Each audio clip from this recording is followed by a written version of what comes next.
Shabbat Shalom, everyone. Shabbat Shalom. Shabbat Shalom. Shabbat Shalom. For this learning that we'll do together, you will need a Chumash, which is the Eitz Chaim. That's where we're going to make the transition into right now for our Torah service, to read from the Torah, and in a little bit to call up Ali, but not just yet, a couple more minutes for us to do a little learning in preparation for what we're going to be doing today. So if folks need a Chumash, maybe some people will come around and bring it so that we can all be following along together this morning. All right. I don't know if you noticed, but we are just about at the 2-year mark since everything changed due to COVID. Put you down? Want to stand next to me? Okay. 2 years ago, this was the first Shabbat that we tried to figure out, what does Shabbat look like when we're not in person? What can we do? How can we stay connected? I looked back on our emails and on Facebook, and we did a Havdalah in my house. We closed our service, and Noah, who I think is under the table, was just 3 months old, just sticking out her little tongue, squirming a little bit, not really doing much of anything. And we had no idea what was coming.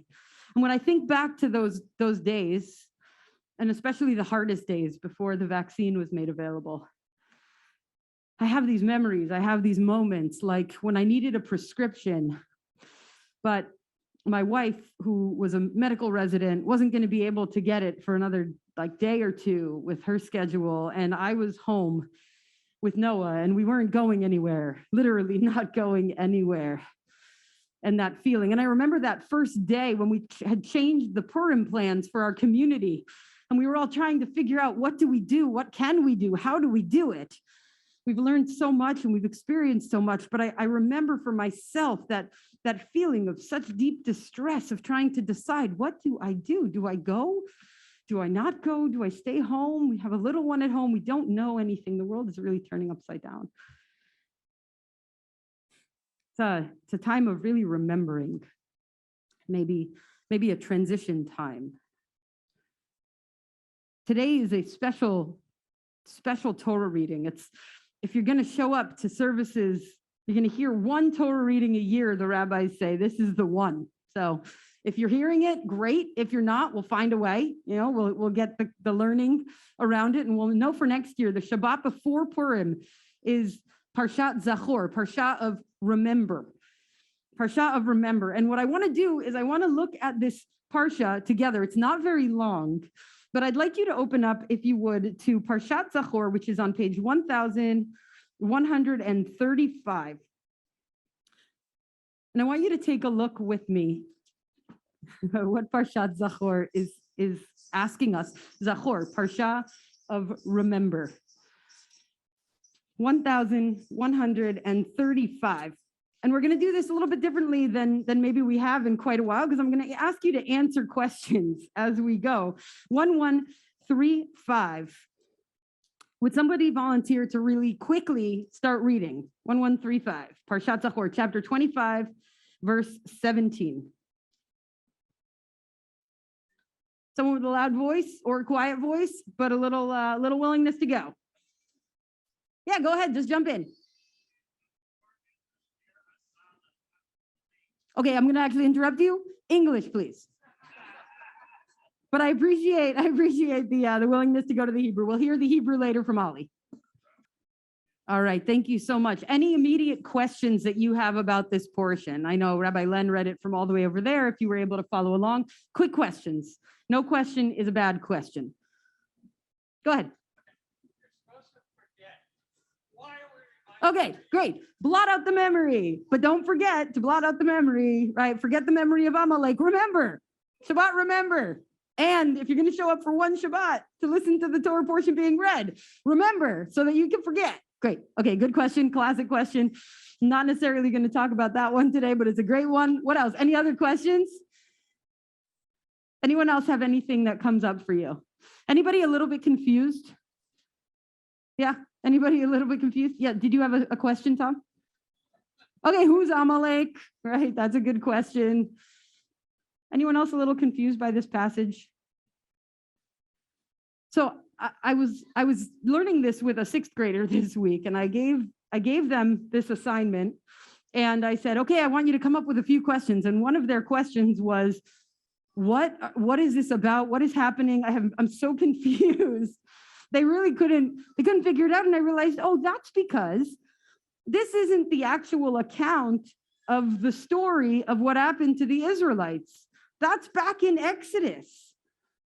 The actual experience that the Israelites had is in the book of Exodus, right after they leave Egypt. They have a couple of experiences. They've crossed the Red Sea. They're finally free.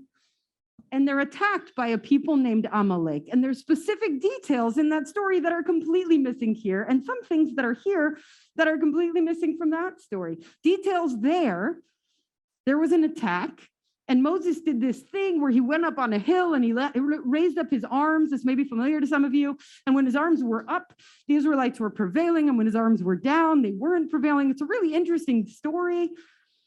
And yet that's completely missing from Parshat Zakhor. And you know what's not there? There's no mention there about the weak and the stragglers in your midst. There's no mention there about their relationship to God or the lack of fear of God that the Israelites had. So I was listening to a teaching by Rabbi Rav Yitzchak Etz Shalom, and he pointed out that if we read the story from Exodus, we'd be reading the details of what happened to them. But what are we doing when we read Parshat Zakhor and when we read the section from Deuteronomy? He says, we remember the remembering. We remember our response to the event. We remember our response to the event. And as he and his son pointed out in this teaching, same thing's going to happen on Passover. We don't read through the story of the Exodus detail by detail. It's kind of interesting. We're reading reflections about the experience. We're reading an account and we're engaging in conversation to help us remember what it is we want to learn and take away from that experience. So I think right now about some of the details of the early time of this COVID pandemic, when things were particularly difficult, when uncertainty was everywhere, when we didn't have vaccines available to us to protect us and the most vulnerable among us from severe illness and from death. And yeah, there are all of those details. And we can think about those, and it's probably important to remember those. And I think maybe we're also in a transition time as we mark this 2 years and as we recognize, you know what? Maybe it's less important that I needed that prescription and didn't know what to do. And what's really important to remember is the friend that I have who put on a full gear, hazmat suit, mask, goggles, everything, and was willing to go to the pharmacy for me.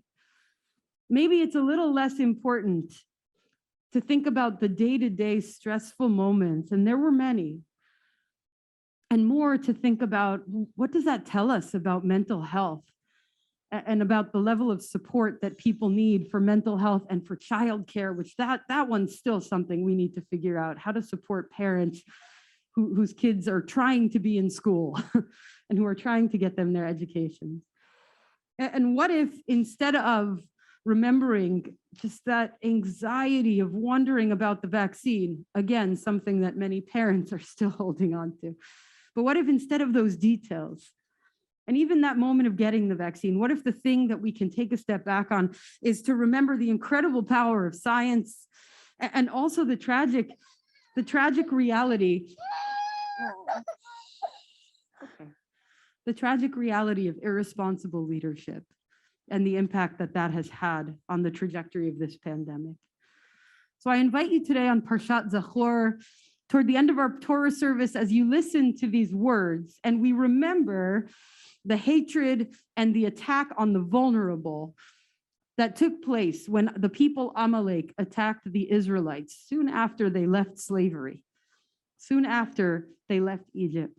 And we hold on to the way that our tradition invites us to remember the remembering, remember the things we want to learn. It's also an invitation for us as we mark this 2-year point to think back on the early times of the pandemic, or even just the recent times, and to consider not only the experiences that we had, important as they were, and also what it is we want to make sure that we and others remember about those experiences. Shabbat Shalom.